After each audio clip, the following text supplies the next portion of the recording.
The rank rod was lying flat on the command surface, and that was the wrong detail. Graham Lecter, their VA&S, stood at the center of the VS Thurval's bridge and did not move. Around him, alert tones cycled through their sequences, not the sharp burst of incoming fire, not the rolling alarm of hull compromise, but the flat, persistent tone of systems reporting conditions they had no prepared category for. His sensor officer had muted the primary array. The secondary was still running. The readings it returned were the same as the primary, which meant muting had not been a mistake. It had simply been the removal of noise that was no longer providing information. The tactical display in front of him showed four numbers: 44, 38, 22, 6. He had been looking at them for longer than he had looked at anything in recent memory.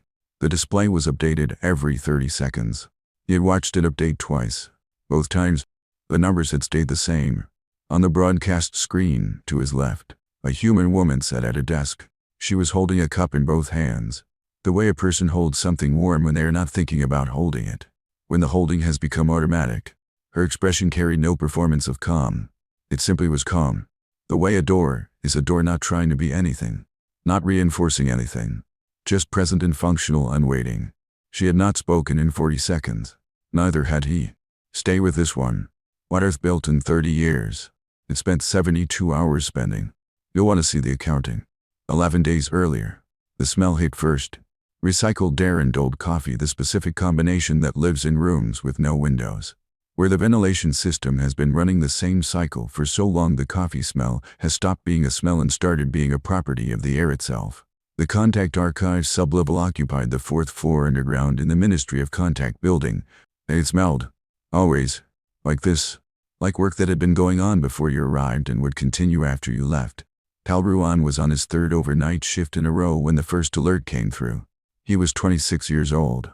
He had been assigned to the signals monitoring desk 11 months ago, straight out of his postgraduate certification, and he had spent most of those 11 months watching automated systems track the movement of objects to distant and to slow moving toward human attention. Debris fields, navigational buoys, the ordinary furniture of a solar system going about its business. He had read a great deal during those 11 months. He had also learned the way people learn things in quiet rooms at odd hours, to notice when something was different before he could explain why it was different. At 11:43, the signals desk returned a reading that was different. Pell stared at it. He recalibrated the array. The reading returned. He ran the secondary confirmation protocol, which took for seconds. The result matched the first reading, then had a detail to it, and the detail was what made him sit up very straight in his chair. 52 objects. The fold signature on each was consistent with faster-than-light transit, the kind that didn't ease into position the way a navigational approach would. They had simply appeared, all at once, in a formation arc that stretched from just beyond the fold perimeter to a position 11 light minutes from the inner system. His hands, when he reached for the alert panel, were steadier than he expected them to be. The compliance transmission arrived on all registered Earth frequencies 40 seconds later, formatted in a font Pell did not recognize, translated into 89 of Earth's most widely spoken languages, which was, or rather had been, the entirety of Earth's formally registered language catalog as of a record update 2 years ago. The message was not long. It identified itself as a formal ultimatum from the VRK Dominion, governing compact of 89 member civilizations spanning 3 galactic corridors. It named Earth by its galactic registration number. It ordered, in precise and politely clinical language, the dismantling of every military installation beyond Earth's atmosphere, the surrender of all faster-than-light research, and full submission to Dominion oversight within 72 planetary rotations. At the bottom of the transmission, nested inside the tactical skin packet the way such things had always been nested, was the precise frequency signature of the Dominion fleet's shielding architecture. It had been included because it was always included, because in 89 previous uses of this transmission format, it had always been irrelevant. Pell read the transmission twice. Then he sent the alert upward and went back to watching his instruments, because that was his job, and because there was nothing else useful for him to do in the next 60 seconds, and because the hands that had been steady when he first reached for the panel were still steady now, which was not the response he had expected from himself and which he decided, in the absence of any other information, to trust, for floors up, in a building that did not appear on any public city map. Asareth Noel was already awake. She had been awake since 10 o'clock. Not because of the alert hadn't come through yet. Because of the particular quality of the quiet outside her window. The city below going about the ordinary business of late evening. And the instincts she had developed over 27 years in Inspercy's contact law, that function less like a feeling and more like a data point. They told her, reliably and without elaboration, when something was happening. Tonight it had been very loud since sundown. Her office was on the 7th floor. It was not a large office. The desk was covered in organized stacks of physical documents. She still printed things, had always printed things, which her colleagues in the digital native generation found eccentric and which she had never bothered to explain. Near the corner of the desk, slightly separated from the stacks, was a single printed document she had not opened. Its corner had curled slightly from the environmental system. She did not look at it. The alert arrived on her tablet at 11:47. She read the summary. Then she read the full transmission. Then she walked to her small kitchen, filled the kettle, and turned it on. Renwick Lowell knocked twice and opened the door without waiting for a response, which was their arrangement and had been for 9 years. He was 51, wore the same style of dark jacket in every season, and carried information the way a careful person carries something that might break held level. No sudden movements, placed down rather than set. The scan packet, he said, instead of a greeting. As Sareth was pouring hot water over a tea bag. She did not look up. Walk me through it. They included the full shielding frequency range. Renwick set a printed section of the transmission on the counter beside her. Not the whole transmission, the specific technical section. Already separated. Already annotated in his small, precise handwriting. Standard protocol. Proof the scan is complete. Navigation packet. Real-time positional data on all 50 vessels. He paused, which with Renwick meant he was about to say something he had verified 3 times before deciding to say it. Down to the meter. Updated automatically. We now know exactly where each of them is and can project their positions for the next 140 hours. As Sareth looked up then, not with surprise, with the expression of someone confirming a calculation they had already run. They gave us that voluntarily, she said. Standard protocol. Renwick said again. The phrase, in his mouth, did not carry dismissal. It carried the particular weight of a thing that had worked so many times that it stopped being examined. She picked up the tea, let it cool in her hands, and looked out the window at the city below. The streets were quiet. Most of the population was asleep. In a few hours, the Parliament would convene an emergency session, and there would be a great deal of noise. The productive kind and the unproductive kind mixed together the way they always were in emergencies. But right now the city was doing what cities do when something large is happening somewhere out of sight. It was going on. The kettle had clicked off. She had forgotten she was holding the tea. She walked back to her desk and opened her case on the surface beside the printed stacks. The case's inside cover caught the light for a moment as the lid came up, a small transparent disc clipped to the interior, containing a pressed flower, flat and pale and almost colorless, the kind that only blooms in the deep of winter. She had carried it since her first diplomatic posting. A colleague had given it to her on her last day there. A woman 20 years her senior who had said only the ones that survive the cold don't need to be loud about it. As Sareth clipped the case shut before Renwick could ask about it, which he never did and never would. But the motion was automatic. Did Yenni? She said. Yenni Cross was already in the archive sublevel when Renwick's message reached her, which was where Renwick had expected her to be, because Yenni Cross was where the interesting signals were. And tonight the interesting signals were in the archive sublevel, and Yenni had been awake for 31 hours, which was also where Renwick had expected her to be. She was 29. She had joined the Contact Archive 4 years ago as a junior transmission analyst and had been Renwick's senior analyst for the past 2 years. A promotion that had happened faster than the standard timeline and that nobody in the division had objected to, because the alternative was watching Yenni do the senior analyst job without the title and the pay differential, which seemed inefficient. She had printed the tactical scan packet and spread it across 3 workstations, the individual sections arranged by data type rather than transmission order. And she was moving between them with a cup of coffee in her hand when Renwick arrived. Navigation data first, she said, pointing at the left workstation without looking up. Then the shield frequency range. Then the encryption header, which I started on about 40 minutes ago. The encryption header, Renwick said. They had to transmit the scanner output to send the scan data. The scanner output contains the exact energy signature of their detection systems. She lifted the coffee in a gesture that was not quite a toast, which means we now have the precise frequency profile of every sensor array in that formation. A junior analyst across the room looked up from her own workstation. Yinny took a long sip of coffee. The Dominions should know, she said conversationally, that this is the thing that's actually going to save the planet. There was a moment brief, genuine of laughter in the room. The kind that happens when something is either very funny or very true and turns out to be both. Then everyone went back to work, because it was the last easy moment for approximately 12 hours. And on some level they all understood that. As Sareth arrived at the archive sublevel at 12:15 p. She read Yen's preliminary analysis standing up, holding the printed pages, her tea on the workstation beside her going cold. She set the pages down, opened her case again. This time she took out the printed document from her desk, the one with the curled corner, and placed it flat on the workstation without unfolding it. Not yet. What's the timeline on the encryption header? She asked. 48 hours for a working model. Yenny said. Faster if they respond to us. As Sareth looked at her. If they respond. If we give them something to respond to. As Sareth picked up her cold tea, looked at it, and set it back down. Give me a blank message window, she said. General Tomas Vagel picked up on the first ring, which told Sareth everything she needed to know about where he was. The background sound on the channel was the low harmonic presence of a command operations center, not the sharp activity of a crisis in progress, but the steady undertone of a room that had been ready and was now simply ready at a different level.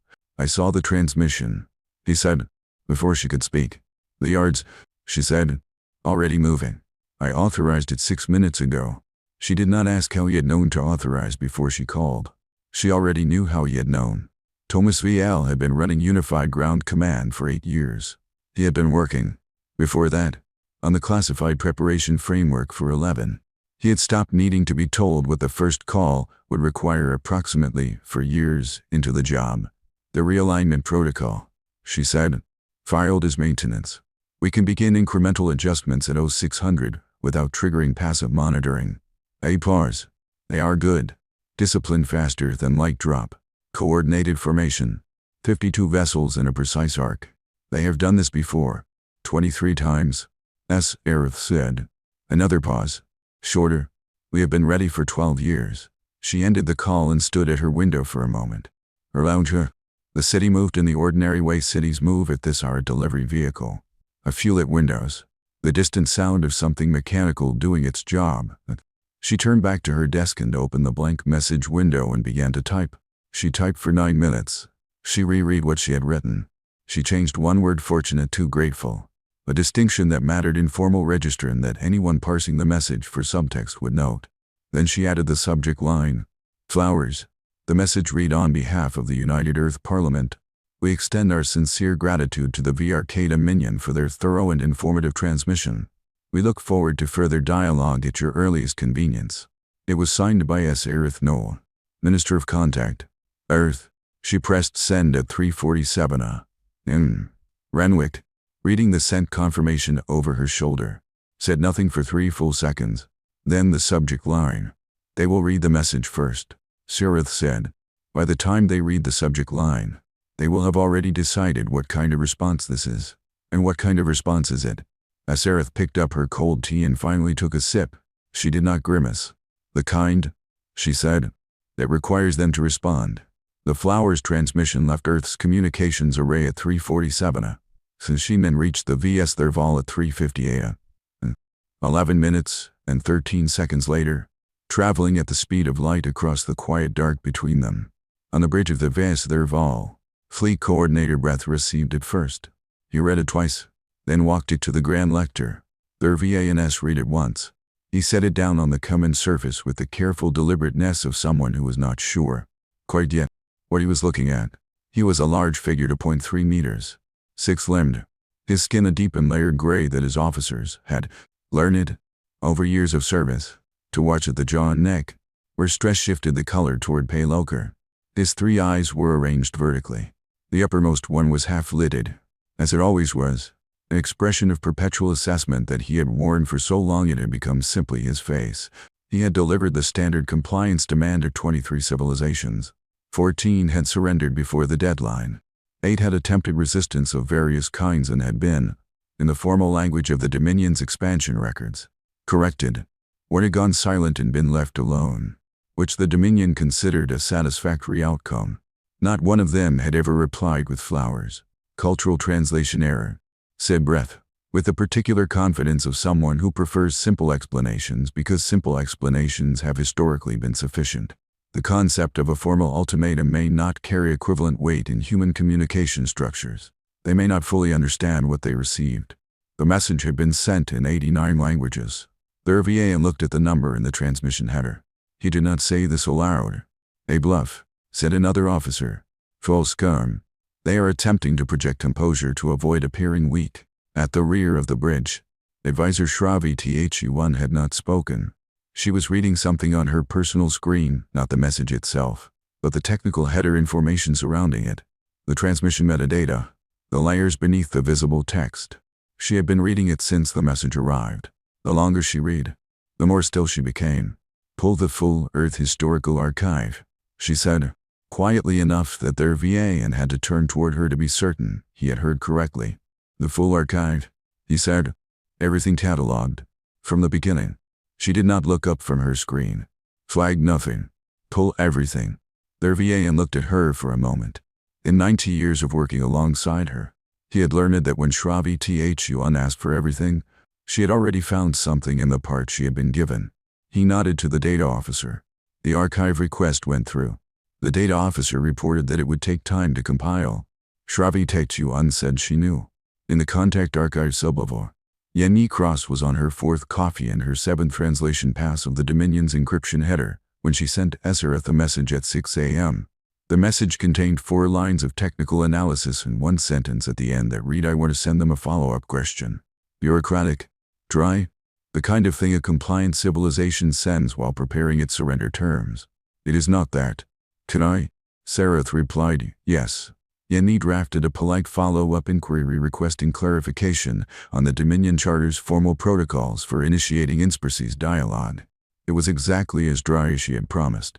It was formatted in the Dominion's own administrative language to a degree of precision that had required 11 years of contact archive work to achieve. She transmitted it at 6:23 a.m. under Esareth's diplomatic authorization. At 7:04 the Dominion sent a response. The response contained a new transmission header, a new encryption handshake, and a new navigational recalibration packet.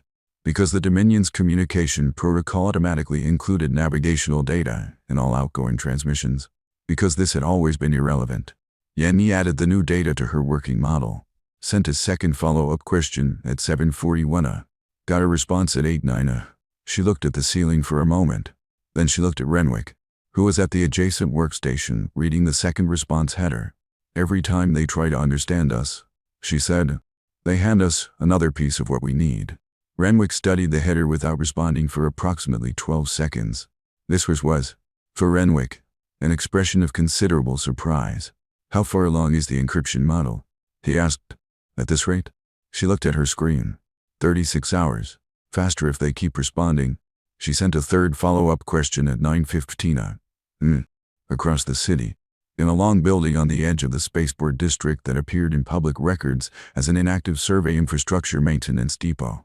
Engineer Director Adrian Moya had been awake since 4 a.m. The undernet yards were distributed across 6 asteroid bodies in the outer belt and 3 surface facilities, all of them publicly listed as either decommissioned or undergoing long-term refurbishment. The surface facility, the one Moya ran directly, had a fabrication floor that stretched 400 meters end to end and employed, officially, a skeleton crew for equipment maintenance. Unofficially, it employed 112 people who did not appear in any public labor registry and who had been working, for the past 6 years, on a project with no formal name in any accessible budget document. The line item in the classified ministry budget read Survey Equipment Maintenance. In the past fiscal year, the facility had produced 94 pieces of survey equipment, none of which had ever been used to survey anything. Moya received the frequency data from Renwick at 5 She read it once. Then she went very quiet for approximately 4 seconds, which her team had learned to recognize as the interval between Moya receiving information and Moya deciding what to do with it. It was always 4 seconds. Her lead fabricator had timed it once out of curiosity. Then she started talking very fast. The frequency signature confirmed what her team had been working toward theoretically for 8 years. The resonance fracture emitter operated on the principle that every shielding system had a specific energy frequency at which its own architecture became self-defeating, the equivalent of a tuning fork that, struck at exactly the right pitch, caused a bridge to oscillate until it couldn't hold its own weight. The theory had been sound for years. The confirmed frequency from the Dominion's own transmission packet meant the theory was now engineering. By 7 a.m. the fabrication floor was at continuous production. Moya moved between the stations with a tablet and a focused expression, making small adjustments, approving tolerances, answering questions in short, precise sentences. The floor was loud in the way a space gets loud when everyone present knows exactly what they are doing and is moving at the absolute limit of their ability to do it. Not chaotic, purposeful. The hum of the calibration cycle ran underneath everything else, a low frequency, more felt than heard, residing somewhere in the back of the teeth. By 11 a.m. she had 11 completed units. She sent Renwick a status update at noon. It read: first unit operational at 900. Currently 11. We'll have 40 by end of day 2. The Dominion's engineers were very thorough. Tell them I said thank you. Renwick forwarded this to Sarah without comment. Sarah read it, looked at the ceiling for a moment, then went back to the draft on her desk. Admiral RYN Call received her movement authorization at 6 a.m. and by 6 a.m. 38 vessels. None of them carried transponder signals. None of them appeared in any public military registry. They had been built and crewed over the past decade in the quiet understanding that the galaxy was not going to stay empty, and that when it stopped being empty, the civilizations that had prepared options in advance would have a different kind of conversation than the ones that hadn't. The fleet had no official name. Internally it was called the Quiet Arm. Externally it was listed, in the one classified document that acknowledged its existence at all, as Deep Reserve Designation 6. The briefing had been given to the full crew at 5:30 a.m. and Call had delivered it herself, standing at the front of each vessel's main assembly in sequence over the secure channel. 38 crews listening through their helmet speakers in the particular silence of people who have trained for a specific thing and are being told the specific thing is now. Nobody said anything dramatic. They checked their instruments. They confirmed their positions. They returned to their stations.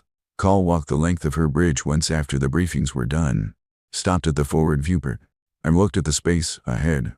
Empty, uniform dark, no distinguishing feature. The Dominion formation was 11 light minutes away. At the Quiet Arm's current approach vector, 3 days of silent burn would bring them into encirclement position behind the rear line of the formation.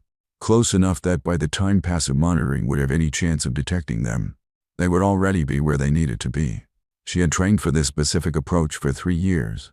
Its arrival felt, standing at the viewport with the dark in front of her, less like a crisis than like being handed the right tool for a job she had been holding her hands open for. She ate a protein ration bar standing up at her command station, reading the positioning calculation on her tablet. The bar was dry and tasted like nothing in particular. A navigator glanced at her from across the bridge, then looked back at his instruments. She finished the bar, crumpled the wrapper, dropped it in the disposal panel beside the station, and sent the fleet-wide movement confirmation. The Quiet Arm was underway. At 9 a.m. on the morning of the first day, Halruan was still at the signals desk. He had technically been relieved at 7, but his replacement had arrived to find him still at the station, working through the Dominion's dossier on Earth, which had been included as an appendix in the original compliance transmission. The dossier was a summary compressed, clinical, the kind of behavioral and technological profile a governing compact compiles on a civilization it expects to manage rather than negotiate with. It was thorough. It was also 2 years out of date, which Pell noticed but did not yet understand the significance of. He stopped on a photograph midway through the document, an aerial image of a coastal city, not a contemporary one, a historical record from approximately 60 years prior. The city in the image was empty, not destroyed, simply abandoned, its buildings standing, its streets clear, the infrastructure intact but unoccupied. The caption identified it as one of 47 cities evacuated during the environmental crisis period, during the years when it wasn't clear whether Earth was going to manage to pull itself back from what it had been doing to its own atmosphere. Below the photograph, a second image, the same city, taken 30 years later. Full, lit, the streets rebuilt, the buildings occupied, new construction visible at the edges. Tal looked at the 2 photographs for a moment. Then he set the tablet down, picked it back up, set it down again, and went back to watching his instruments. His replacement, who had been waiting patiently for the station, sat down beside him and did not say anything. After a few minutes, they were both watching the instruments. It seemed like the right thing to do. At General Viel's operations center, the orbital realignment began at 6 o'clock a.m. Tactical Coordinator Maurice IHN had drawn up the realignment sequence over the preceding 3 years, running it as a simulation every 6 months, refining the incremental adjustments each time until the individual moves were small enough to register as standard positional drift in the Dominion fleet's passive monitoring, while the cumulative effect was exactly what she needed. Each platform shifted 2 degrees. Each shift was logged in the public orbital registry as a standard maintenance correction, which was the right description for what any individual adjustment would be, and the wrong description for what all of them together were. Vaishil authorized the sequence at 558, standing at the operations center's main display. He was also, at that moment, in the process of countersigning a routine resupply authorization for Sector 9 infrastructure, which had come through on the secondary terminal at the same time. He signed both, set the tablet down, picked it back up and countersigned the maintenance authorization with the same pen. First platform adjusting now, R8 said. VAL said, and went back to looking at the display. Each move was routine. The pattern was not. That distinction was the entire plan. By the end of the second day, 6 of the 22 acknowledged orbital platforms had completed their realignment sequence. By passive monitoring, they had each made 3 to 4 standard maintenance corrections. Together, their arrays were now oriented 16 degrees further outward facing than they had been 48 hours ago, a shift invisible in the individual adjustments, visible only in the aggregate, and invisible in aggregate to anyone looking at the individual entries in the public orbital registry, which was the only place the Dominion's passive monitoring was looking. On the VS Thurval, the sensor officer ran a routine passive scan at the end of the second day and reported back to their VANS orbital stations, atmospheric defense grids, the surface of a quiet planet. Nothing unusual. Their VAN looked at the display, the blue circle of Earth, surrounded by its scattered orbital lights. Gave nothing back. He found Shravi Thun in the archive room she had claimed as a workspace 2 days ago. She was reading. She had been reading for 16 hours. The screen in front of her showed the Earth Historical Archive, which had compiled to 142 pages and which she had been working through in chronological order, flagging nothing because almost everything needed marking. Anything, he said. She did not look up from her screen. Many things. Relevant things. Now she looked up. All of them, she said. Grand Lector. All of them are relevant. He looked at her for a moment. In 90 years, he had seen that expression on her face precisely twice before. Both times, he had not listened quickly enough. Continue, he said, and returned to the bridge. On the morning of the third day, the Dominion sent its 7th response to Yen Necross's polite follow-up inquiries. The 7th response contained, in addition to the standard transmission header, a navigational recalibration packet that indicated the fleet had run 3 additional scans in the past 18 hours. Yenny read the recalibration data carefully, then pulled up her working model of the fleet's secondary sensor systems and added the new information. The model was now 91% complete. She had also identified, in the 4th response, 2 additional scanning frequencies that hadn't appeared in the original transmission. She sent Renwick a message at 8 a.m. Encryption model at 91%. Fleet has additional sensor arrays they didn't disclose. I have both frequencies. Cross-referencing with the shielding data now. Renwick was in Asarith's office when the message came through. He read it, looked at the wall for a moment, then turned the tablet so Asarith could see the screen. Asarith read it, set the tablet down, picked up her tea, which had gone cold again, and this time took a sip without checking the temperature first. She did not grimace. How many responses has she gotten? Asarith asked. 7. And every response. Every one. Renwick retrieved the tablet. Each time they try to model our response pattern, they include recalibration data in the header. They are running updated analysis on every message we send and handing us the updated analysis in the process. Asarith looked at the window for a long moment.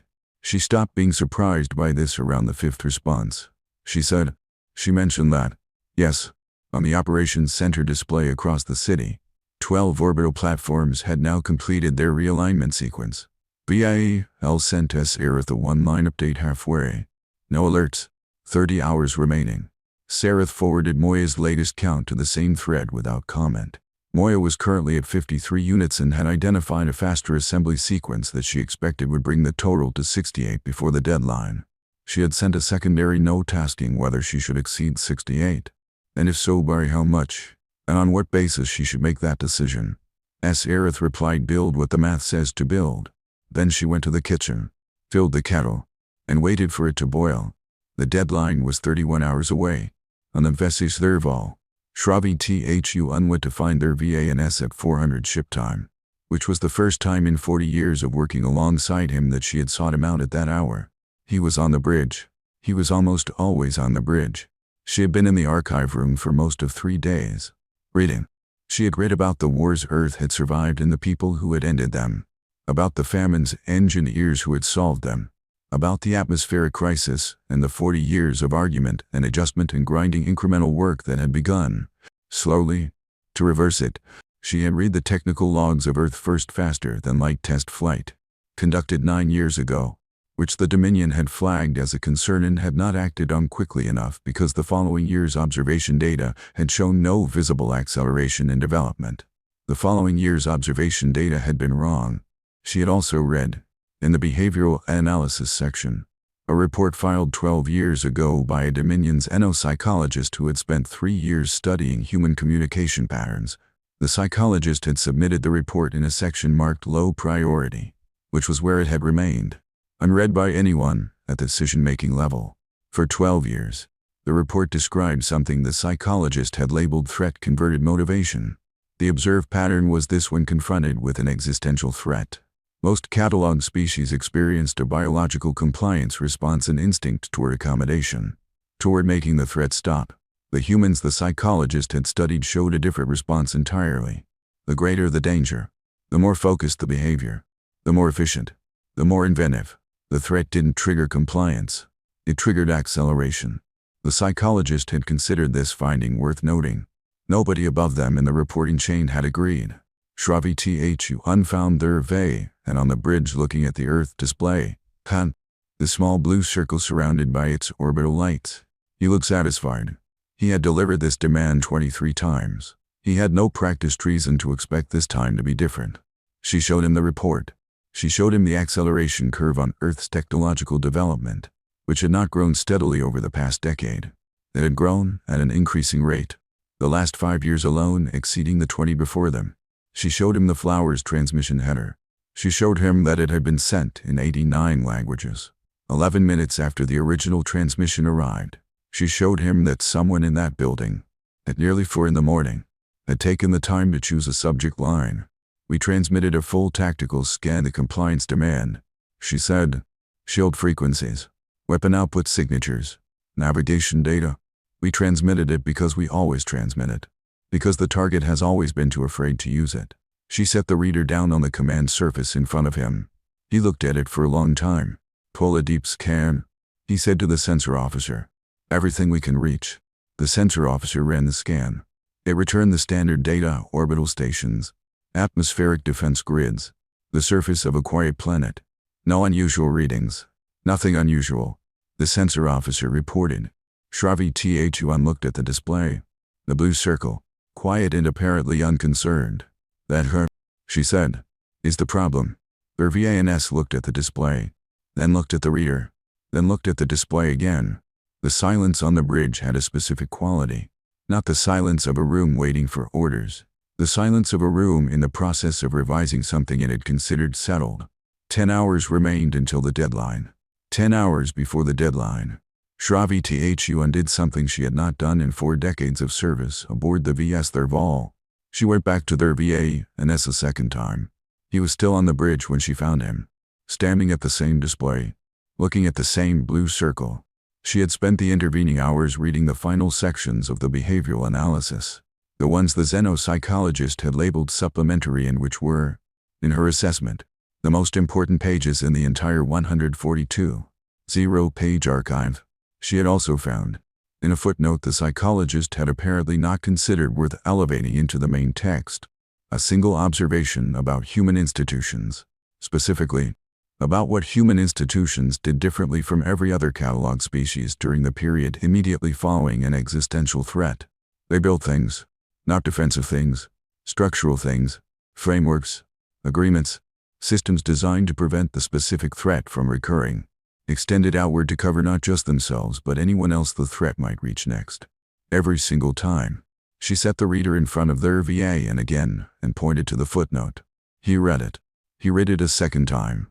The color at his jaw had shifted slightly toward ochre, which his officers recognized and she had learned.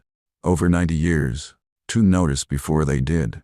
They sent the flowers, he said slowly, not to her but to the thought forming around the words.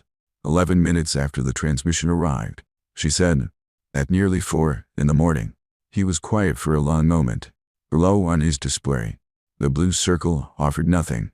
Quiet, apparently unconcerned, exactly as it had been for 3 days. What are they doing down there? He said. Not quite a question. I don't know specifically, she said, but I know the pattern. She retrieved the reader.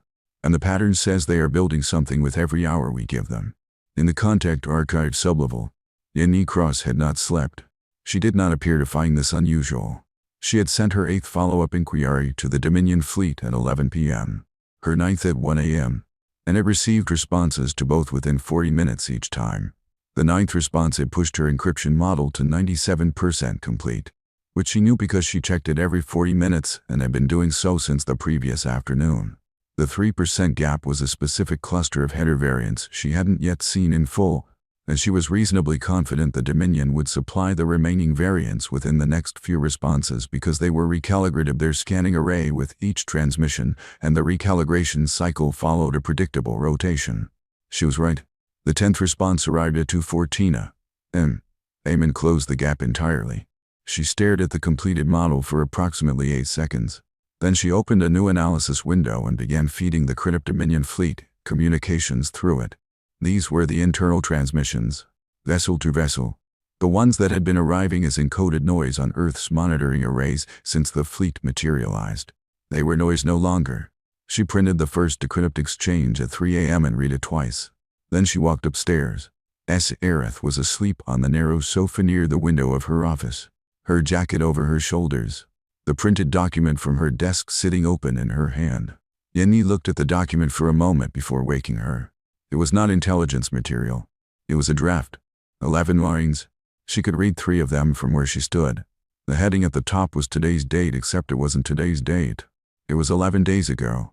Aerith had written this 11 days before the transmission arrived. Yenny filed that away and woke her without apology. The fleet has been reading Earth's historical archive, Yenny said, sitting across from Aerith while Aerith pushed herself upright and reached automatically for her tea, which had gone cold hours ago, since approximately 40 hours after we sent the flowers. The request came from a senior advisory figure, not the Grand Lector. She has been reading for 6 hours. Aerith looked at her.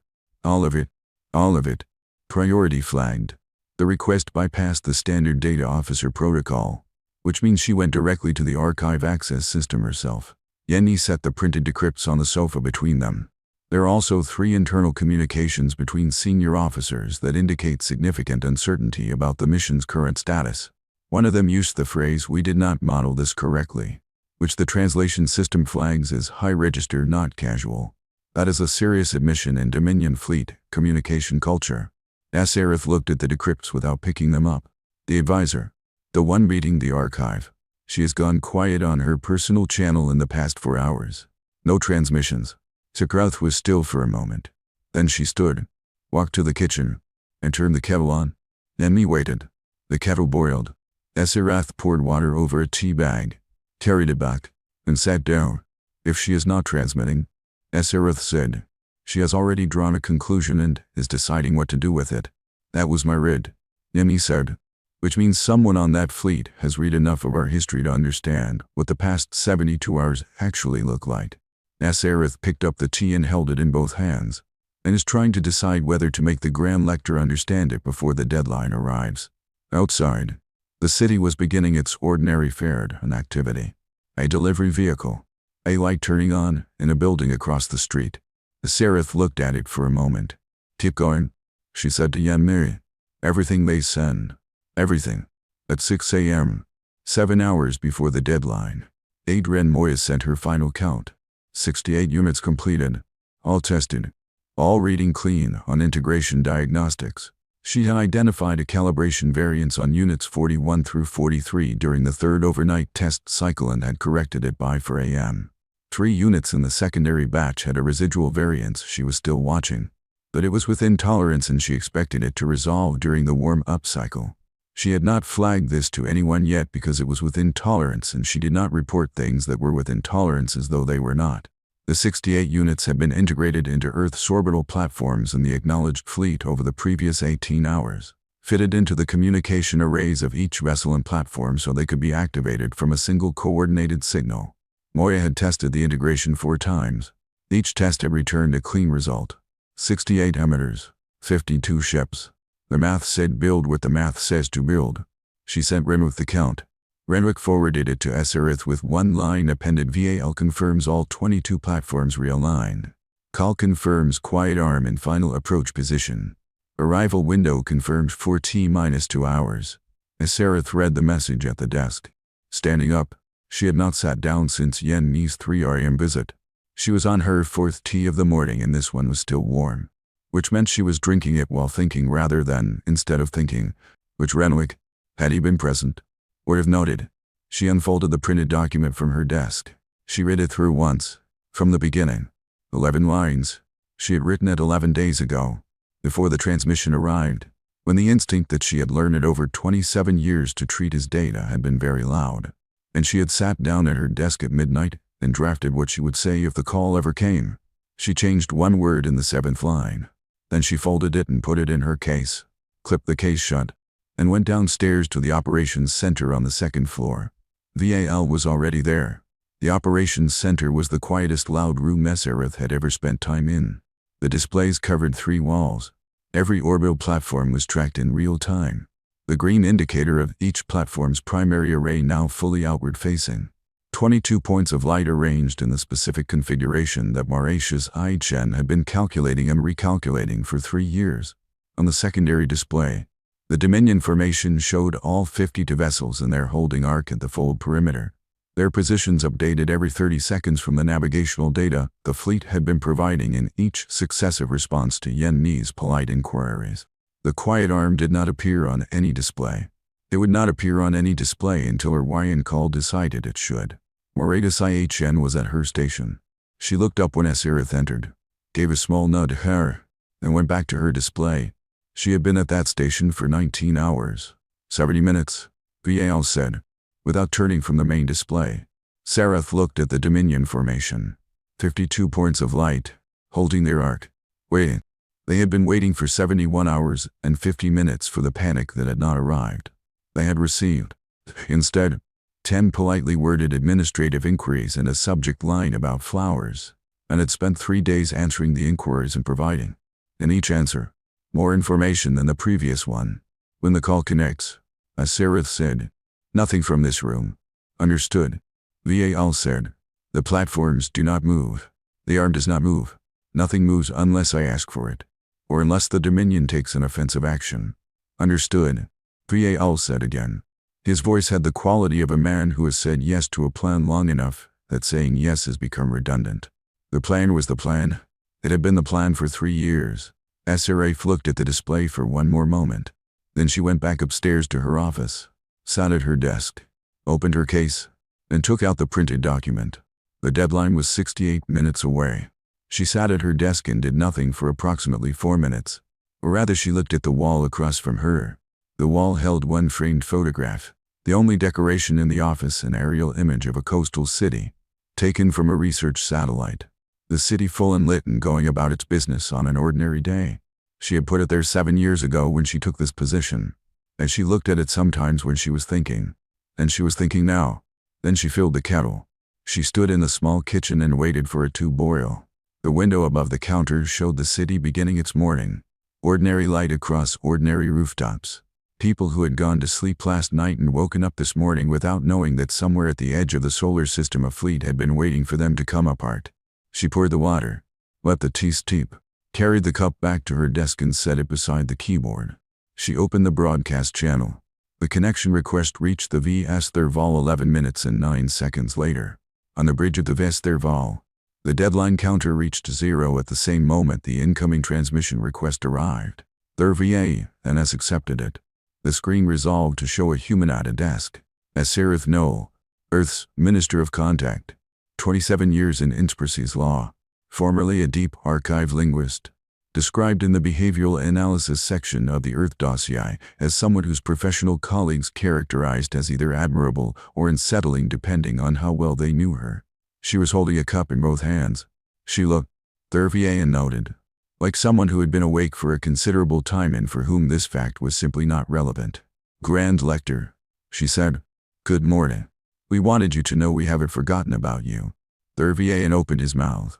He did not speak immediately. The sentence had arrived in a different direction than the one he had prepared for. He had prepared for emergency protocols, for negotiated concessions, for the formal opening of a compliance discussion. He had prepared for 23 versions of the same basic event. Ambassador Noel, he said carefully. The terms of the compliance demand were explicit. The deadline has elapsed. Earth has not met the conditions. The Dominion is prepared and authorized to begin orbital suppression procedures. I would advise you strongly to reconsider your position while this option remains available to you. Sereth looked at him across the transmission. She took a sip of her tea, set it down on the desk. That is very thoughtful of you, she said. We appreciate the consideration. A brief pause. Before we continue, I do want to thank you again for your original transmission. The shield frequency data specifically was something our engineering teams have been working toward theoretically for quite some time. Having the confirmed frequency profile allowed them to make very significant progress over the past 3 days. On the bridge, a junior officer near the rear of the room looked at the sensor station. A sensor officer looked at her instruments. Neither of them said anything yet. You may want to check your shielding systems, Sereth said. The readings changed on 44 of 50 to displays simultaneously. Not explosively. Not with any physical event visible to sensors. The power readings on 40 for shielding systems moved from their standard operational values to 0 in the space of one sensor cycle update. No cascade, no alert sequence. The shield simply stopped. The way a door stops when the lock disengages the mechanism still in place. The function gone. The alert tones activated across the fleet. On the VS Thurval, 3 officers spoke at once. The sensor officer read out the shield status on all 52 vessels in rapid succession. 44 at 0, 6 at full operation. The outermost vessels, in the formation, positioned farthest from Earth, where the interference signal was weakest. Fleet Coordinator Breath turned from the command surface with an expression that had no assigned name in any catalog of expressions their VA and had encountered in 140 years.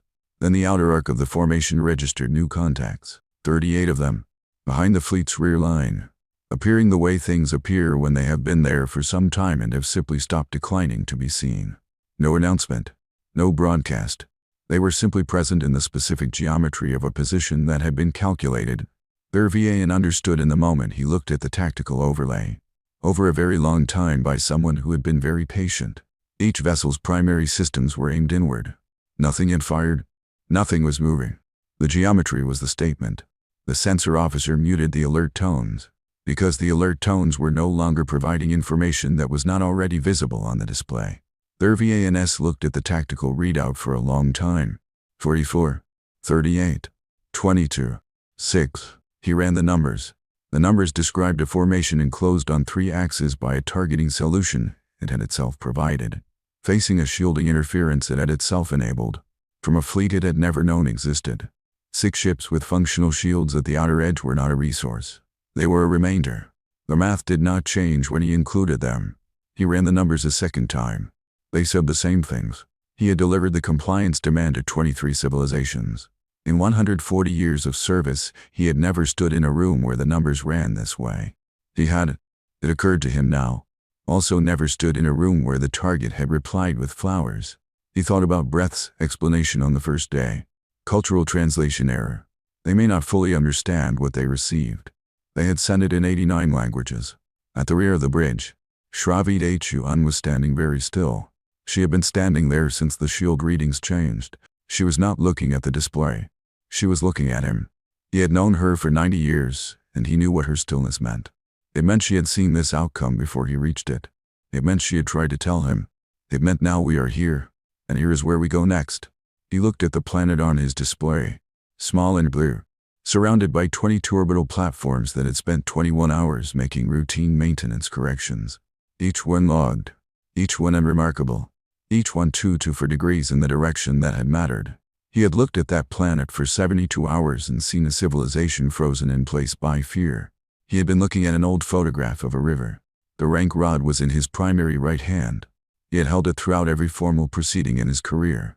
He set it down on the command surface. The sound it made was small and specific. The sound of a thing placed rather than dropped. With care. With intention. "Ambassador Noel," he said. The words carried the weight of a man who has found the ground beneath him different from what he expected and is choosing, with whatever remains of his dignity, to keep standing on it. "I wonder if we might discuss the specific nature of your capabilities in further detail." On the screen, Aerith Noel allowed herself one very small thing. Not a smile. Precisely. The small movement at the corner of her mouth that arrives when something has gone exactly as it should, which she rarely let anyone see, and which their VANS was seeing now. "We would be delighted," she said. "We have quite a few questions ourselves." Across the city, in the operations center, a message arrived on the secondary screen at Aerith's desk. "Relayed from VL all 52 offline. Platforms holding. Arm holding. Your mouth." She did not look at the screen. She was already talking. In the internet yards, in the long building at the edge of the spaceport district. 3 of 8 Renmoya's 68 units were still showing a residual calibration variance. It was within tolerance. She had not reported it. She was watching it. The weapons arrays on the VS Thurval went offline for minutes after the conversation began. Their VANS gave the fleet-wide order himself, which Aerith noted. Not the fleet coordinator. Not through standard protocol channels. Himself, directly, which was either a significant gesture or a significant shift in how authority was moving on that bridge. And in her experience those two things were often the same.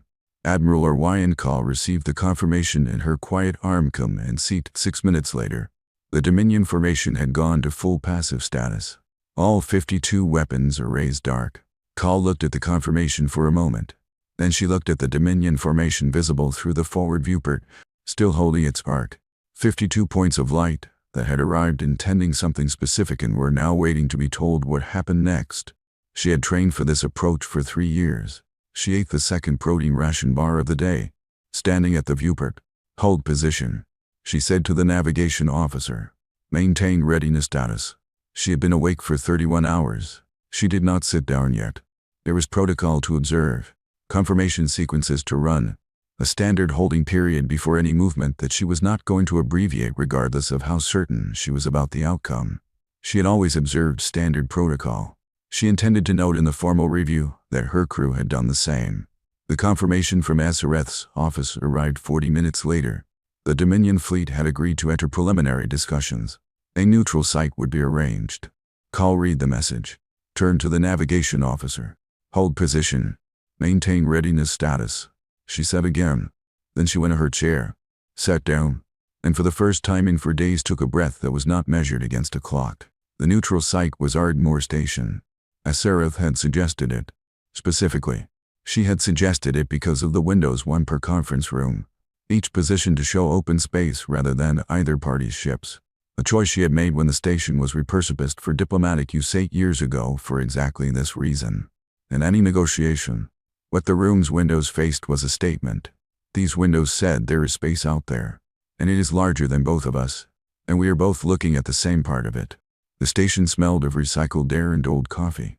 Aerith noted this when she arrived, though she had been on the station many times before and had always known it smelled this way. It was the same smell as the contact archive sublevel, the same smell as the first posting she had ever held. A small interplanetary relations office on a platform that no longer existed, where a colleague 20 years her senior had pressed a winter flower flat between 2 sheets of archive paper and given it to her on her last day there. Different rooms. The same smell of work that had been going on before you arrived and would continue after you left. She placed her case on the conference table and opened it. The flower disc caught the light for a moment as the lid came up. She left it open this time. The negotiations lasted 11 days. Aerith arrived with Rinwick La Howl. Yenni Cross, and legal specialist Morait SIHN, who had spent 15 years studying Dominion Charter law from documents Earth's intelligence services had been collecting across the preceding decade, and who had been waiting for this specific table with the focused patience of someone who had found the precedent 11 months ago and had been holding it carefully ever since. To junior diplomats, Kelvorn and Priose handled logistics and took notes and asked good questions at the right moments. The Dominion set 9. Their VA and S led by rank. Shravi THU undirected by judgment, which S. Aerith recognized within 4 hours of the first session.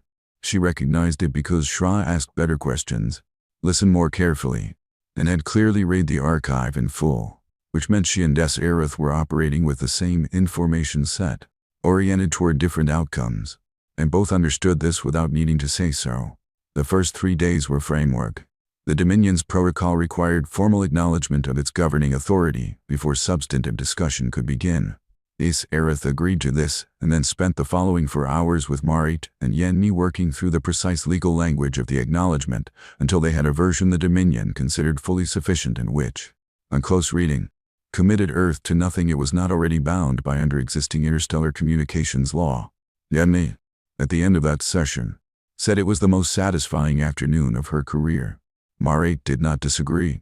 On the 4th day, as Aerith presented the document, it had been formatted in the Dominion's own legal language, translated by Yenni to a degree of precision that caused visible discomfort among several of the Dominion's legal officers, who had spent for days establishing their authority in this room and were now encountering a document that knew their own protocols better than they had expected. For sections, permanent Earth membership in the Dominion's governing body, with full voting rights, on the grounds of 3 criteria from the Dominion's own charter that Earth met in full a precedent Morait had located 11 months ago. Sovereignty protections requiring a 2/3 vote before any compliance demand could be issued to a non-member civilization, with retroactive review of 23 previous demands, a mutual non-aggression framework applying equally to all parties, and liaison function an open channel through which non-member civilizations could raise concerns and receive a guaranteed hearing, which was, as everyone in the room understood, a structural guarantee that the Dominion could not apply quiet pressure to any civilization without Earth finding out immediately. Shravi THU unread the 4th section 3 times before she spoke. You built this for them, she said. The smaller civilizations, specifically. We built it because it was the right structure. As Aerith said, we are going to need good neighbors. Shra looked at her across the table for a moment. She had the expression of someone confirming a conclusion she had already reached. The discussions on the mutual framework took for days. On 2 occasions, the Dominion delegation requested a private recess. Both times, as Aerith used the interval to review updates from Vayal's office, where the orbital platforms remained aligned and the quiet arm remained in position. She did not mention this. The situation had been established. It did not require mention. On the 9th day, their VA and S asked to speak with S. Aerith privately. They met in one of the station's smaller rooms, a narrow space, one viewport, positioned to face open space rather than either fleet. Stars visible, distant and indifferent.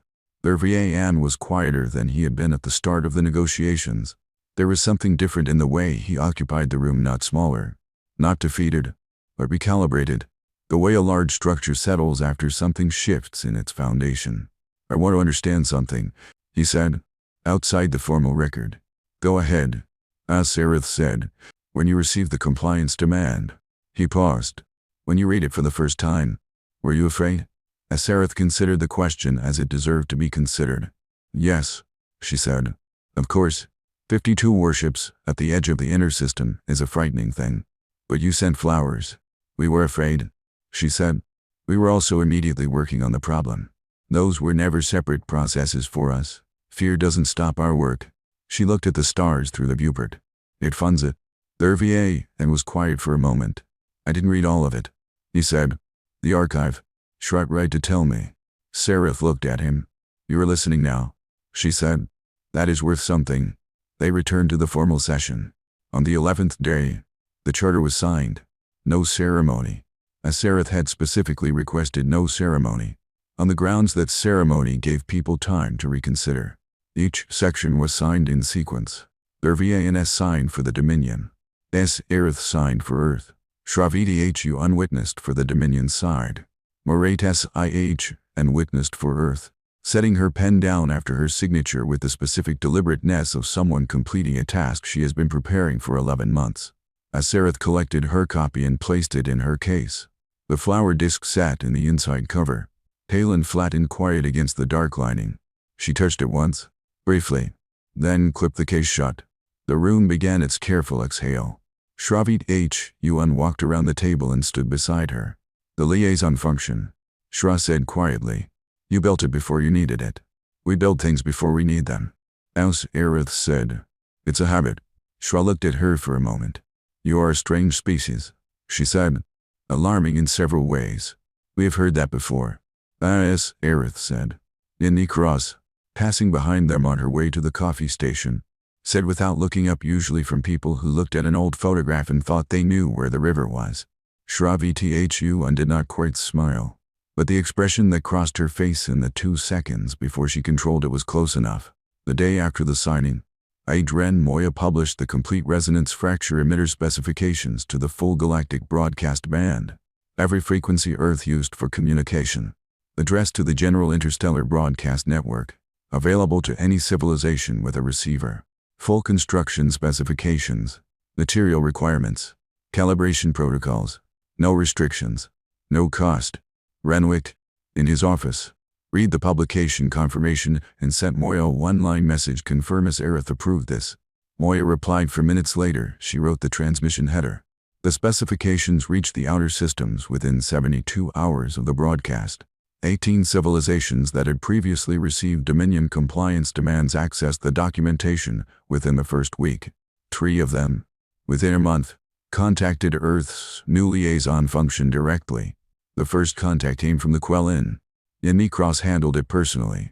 The Quellin were 3-star systems distant, fur-limbed, thin-framed, with large secondary auditory organs and a form of long-range acoustic communication that Ni, upon receiving and reviewing the first transmission, immediately recognized as something she had not encountered before. She sat with it for 2 hours. She ran it through the standard translation architecture, which returned partial results. She ran it through the archive's acoustic signal analysis suite, which returned better results. Then she sat with those results for another hour, making notes in the margin of a printed transcripted. She sent Aserith a message at midnight. It was 40 pages long, a complete preliminary analysis of the Quellin signal encoding system. At the bottom, one line, "We're going to learn so much." Aserith read the message the following morning. She set it on her desk. She looked at it for a moment. She was smiling, the private kind, the kind that meant something had gone exactly as it was supposed to. 3 weeks after the signing, the quiet arm returned to its undisclosed position. The return was logged in the Defense Command's internal record under routine fleet repositioning. The Public Orbital Registry continued to list Admiral Ryan Call's command as Deep Reserve Designation 6. This was technically accurate. It was also, as it had always been, somewhat incomplete. The orbital platforms completed their realignment back to standard positioning over the following 48 hours, each move logged individually. As before, each one a standard maintenance correction. Marie Tess-IHN submitted the formal review documentation for the negotiation on the same day the last platform adjustment was logged. It was 212 pages. Her summary paragraph at the end read: Charter objectives achieved in full. Liaison function operational. Precedent established. She had been working on the documentation since the 3rd day of negotiations. In the contact archive sublevel, the 4th floor underground, Pelruan was on his 2nd overnight shift of the week, watching the signals desk. The monitoring array was quiet. Routine traffic, navigational data, the ordinary background hum of a solar systems infrastructure doing its job. His replacement arrived at 7 a.m. and found him still at the station. Reading, not the Dominion dossier this time. A transmission that had come in the previous evening from 3-star systems away. Partial translation still in progress. Acoustic encoding that the standard systems hadn't fully resolved. The Quellin frequency. His replacement sat down beside him. Pell showed her the partial translation on his screen. She read it, looked up, looked back at the screen. They both looked at it for a while. Outside, the city moved in its ordinary morning light, full of people going about their ordinary business, unaware that somewhere above them a communications panel was receiving a signal from a species that had spent 60 years making itself invisible and had, for the first time, decided to speak. In the conference room at Ardmore Station, now empty, the chairs pushed back from the table in the positions they had been left in after the signing. The lights on the quell and transmission frequency blinked steady green on the communications panel. The single window showed open space. The stars were visible through it, distant and clear, the same stars visible from 3 systems away, from the V.S. Thurval's bridge, from a signals desk for floors underground where a young analyst and his replacement were still reading.